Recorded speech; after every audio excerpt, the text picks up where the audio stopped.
Okay, so right before we get into the video, I just wanted to say that I procrastinated a lot on this. This video is supposed to come out right after Stanley's discussion with Cubing Encoded, but you're getting it now. The topic might be slightly relevant or a lot irrelevant, but I think there's an important lesson to be learned here, which you will see at the end of the video. Cubing Encoded, what a name. I followed him for a couple of years now, and recently he's been getting a lot more attention, and with that, some criticism. cyoubx uploaded this call with him, Stanley Chappell, and Andreas Pistalis, and I have some thoughts on it. Here's a clip. Moving to, a more like authentic, I don't like to use the term authentic because it, it kind of implies that you're not at the moment, but, finding, like a more genuine style of content to like you. So does he deserve all this? In this video, I'm going to go over a brief history of Cubing Encoded's YouTube channel, why everybody's making videos on him, and mostly negative, analyzing the discussion that Cubing Encoded had on cyoubx's channel. Even in Cubing, there can be controversy. Like I said, I already have some thoughts on him, but let's get to the bottom of this. Also, this isn't going to be just about Cubing Encoded. I thought that it would be fun to look at his channel and the controversy that surrounds him. But there's a bigger lesson to be learned here, which I will talk about later. This applies to all creators, and is something that I think a lot of people forget when it comes to YouTube. But first, let's look at Cubing Encoded's YouTube channel. This is Cubing Encoded. His real name is Kevin Lee. He's almost at 100,000 subs and has been pushing up videos every day for the past 6 months or so. So, how did we get here? It all started on July 21st, 2015, when he uploaded his first video to his YouTube channel. For a while, he just uploaded reviews and random solves on his channel, until September 26, 2015, when he uploaded his first Q&A. Kevin recently turned 17, so in this video, it's safe to say he was around 12 to 13 years old. It's pretty funny to watch now, but this was really the start of his career on YouTube. He was able to be relatable with his audience by openly showing his face and talking directly to the camera, which stayed with the channel to this day. He also vlogged some comps and filmed random videos because he enjoyed making them. Periodically, he would do more Q&As and kept interacting with his audience. At this point, his cube reviews were getting a lot better and he was getting a lot more views in general. This is also when he hit 500 subscribers. He did some ranking videos and continued the reviews, which actually got the attention of SpeedCube Shop. In a podcast, Kevin mentions that he didn't immediately get sponsored fully. At first, he got something like 5% off his cubes, and then as his channel grew, they leaned more into his channel. So he wasn't fully sponsored, but this was the start of a new chapter for Cubing Encoded. On October 9th, 2016, Kevin uploaded his first Cubing skit. Aw, look how little Kevin is. Anyway, this video now has 34,000 views, which is a crazy amount more than any of his other videos. This opened his channel up to a broader audience as he continued to make reviews and general cubing videos, hitting 10,000 subscribers on April 9th, 2017. Wait, am I forgetting something? Why does this video have almost 1 million views? So yeah, this is actually his first cubing skit. I don't think even Kevin knows why this video got so many views, and even today it is one of his most popular videos. The video itself is a total mess, but it is what it is. Anyways, this didn't have that much of an impact on his channel, mostly because the video didn't become popular until later. So, although he wasn't getting that many views, some videos randomly went at least half viral. Hold on, half viral? I meant viral. Jesus Christ, what is this video? So, how to solve a Rubik's Cube in 5 seconds is the most popular video on his YouTube channel with over 10 million views. Absolutely insane. Just think about that. How many cubing videos have ever gotten 10 million views? Basically, he shows how to use a really easy scramble to solve the Rubik's Cube in 5 seconds, and it understandably got a lot of dislikes. But like with the other viral video, this didn't blow up until somewhat later, which was actually perfect timing, and I'll talk about that. Back to 2017, he did a collaboration with Cuberhythms and cyoubx at 10k subs. Again, this was the start of something new. His content after the giveaway changed into something more recognizable, and honestly, his newer style of videos were way more entertaining than his cube reviews. Some popular videos include non-cubers review speed cubes, and fixing bad solve habits. He did still upload mostly reviews and his thoughts on cubes, but the now 2017 Kevin was totally different from the 2015 Kevin. He was 15 years old, had an actual background instead of his bed, better thumbnails, and just interesting things to look at. On August 19th, 2018, he had his 30,000 subscriber special, and in my opinion, this was the golden age of Cubing Encoded. This was when I first started to watch him, and he actually made some really engaging content. He was starting to post pretty frequently, and overall he saw a lot of growth. The community was really supportive of him, and videos like the Felix interview got a lot of attention. This was when the how to solve a Rubik's Cube in 5 seconds also started blowing up, which was literally perfect timing. All of these new subscribers were getting to see some of the best content that Cubing Encoded made. Another thing that became popular on his channel were cubing skits. Remember how I mentioned Cubing Encoded's first cubing skit? Well, now he was making a lot more of them, and they were getting hundreds of thousands of views. It wasn't long before he hit 50,000 subscribers. And now, after all of that history, we've come to the part of Cubing Encoded that people started to criticize. It might seem like a lot of information, but I feel like it's necessary to know the context behind these daily videos. When quarantine was fully on its way, Kevin began uploading daily. Before that, he was uploading frequently, but this was different. All of this momentum meant that it was the perfect opportunity for Kevin to start growing a lot. And that's what he did. In the same podcast that I mentioned earlier, Kevin said that the thing that made his channel unique were the daily uploads. First of all, let's look at the thumbnails. So here, a couple months ago, his thumbnails looked really nice, but they were completely different from before. His face was in every thumbnail, which makes sense actually because faces are more likely to get clicked on, that's just a statistic. But let's look at Kevin's face here. That's weird, right? And the titles are in all caps. But okay, a lot of channels do this. All caps can be okay if you use them sparingly. Unfortunately, it only gets worse from here. The bigger problem is the content. I'm gonna jump a bit ahead here, but this is really important. In the discussion video, Stanley Chappell says this. To just give a brief overview, sometimes putting a bit more emphasis into creativity and, ideally not at the expense of, the production, but it sometimes may come to that. I think that can become important. Lately, if you look at Cubing Encoded's content, it's simply reaction videos. This would be okay, I guess, even though it doesn't add any insightful content to the cubing community. People watch this stuff a lot. Every video gets 20,000 views consistently. And who is eating up this content? Kids. Stanley Chappell argues that these are the kids who are new to cubing, and everything that Kevin says is directly pushed into their head. This is the main concern that Stanley had in the discussion. Question here is it worth sacrificing quality over quantity? Especially when you're making content that lots of children watch? What could be the consequences of that? Well, if we look at Kevin's perspective, it makes total sense. Making daily videos set him apart from all the other YouTubers and allowed him to grow. But what do the others think? Let's jump into analyzing the discussion with cyoubx. Yes, it's a lot of context and storytelling for just one channel, but I thought it would be fun to do this and just generally see where Kevin comes from. But anyways, let's jump into the discussion and get to the bottom of this. So before we even start, I just want to point out why this conversation happened. Like cyoubx explains here, Stanley and Andreas were having a bit of a rant on Twitch. Stanley, if you don't know, has long held the 4x4 and 5x5 blind averages and singles world records, and is overall a top cuber. He often streams, practicing certain events, and during those streams he likes to have discussions about cubing. One of which was about YouTube cubing and the influence it has, especially on younger cubers. Andreas Pistalis is mostly known online and appeared in Monkey League, Cubing at Home, and is overall very active in the community. He's also good at events, of course, so obviously he would be interested in the discussion about Cubing Encoded. So the rant on Twitch was an hour long, and I could have analyzed that whole rant, but I thought this club would be a lot more interesting. If you want to watch the rant with Stanley and Andreas, the link is in the description. cyoubx explained this in the video as well.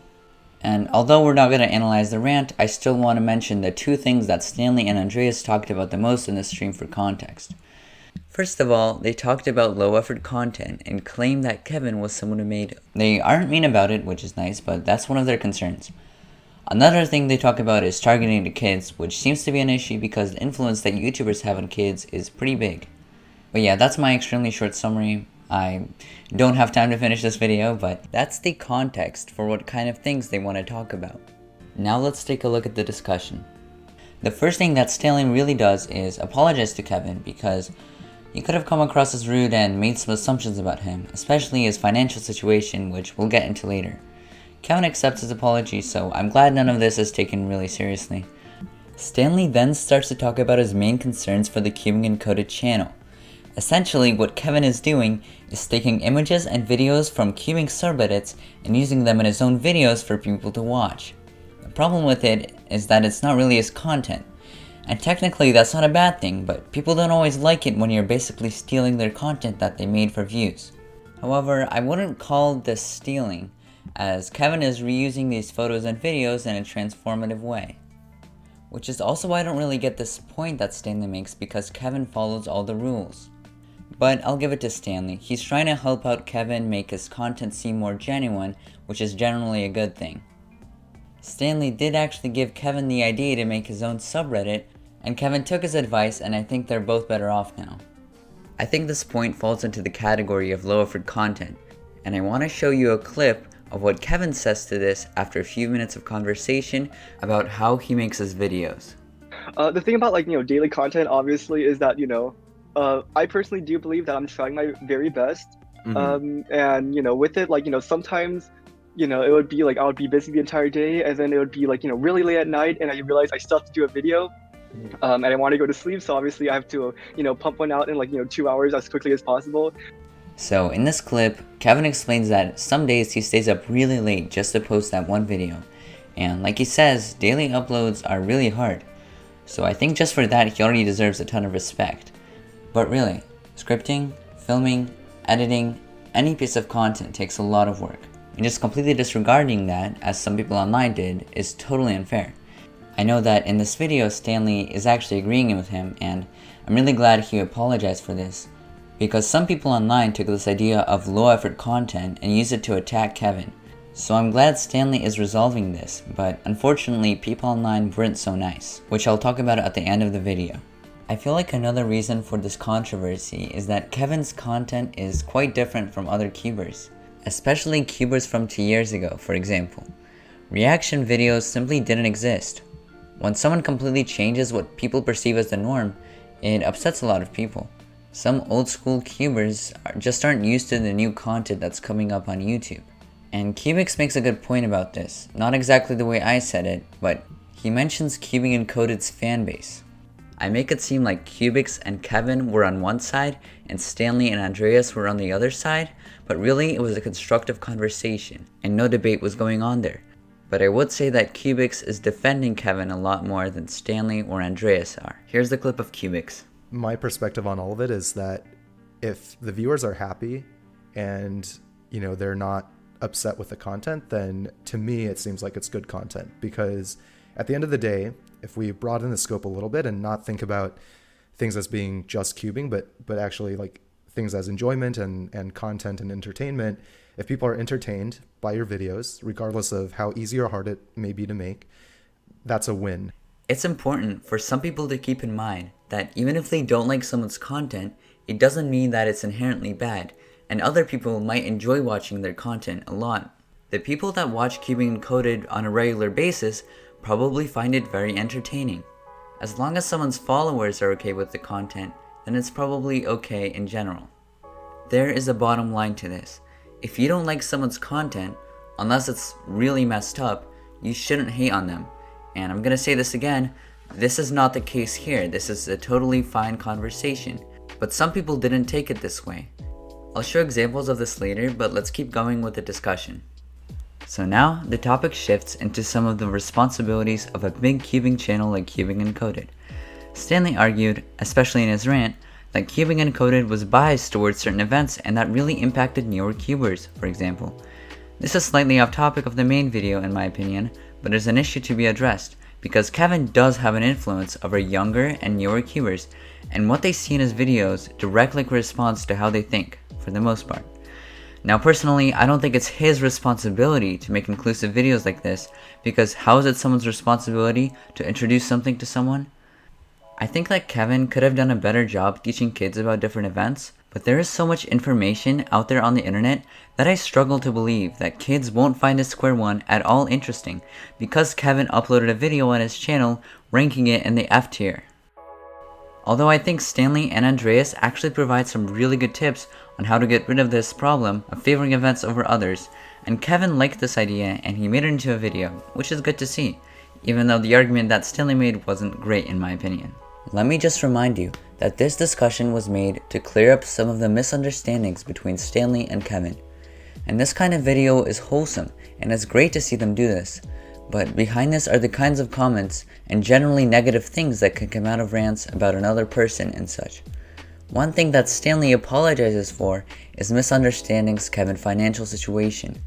Unfortunately, in the discussion we do not hear Kevin really talk about this, but I think we all know that you can make money from YouTube. A lot of money, actually. And this really changes the perspective of the daily uploads and quote low effort content on Cubing Encoded's channel. Kevin also said in another video that he wanted 100k subs before college submissions, which might grant him a scholarship or financial aid of some sort.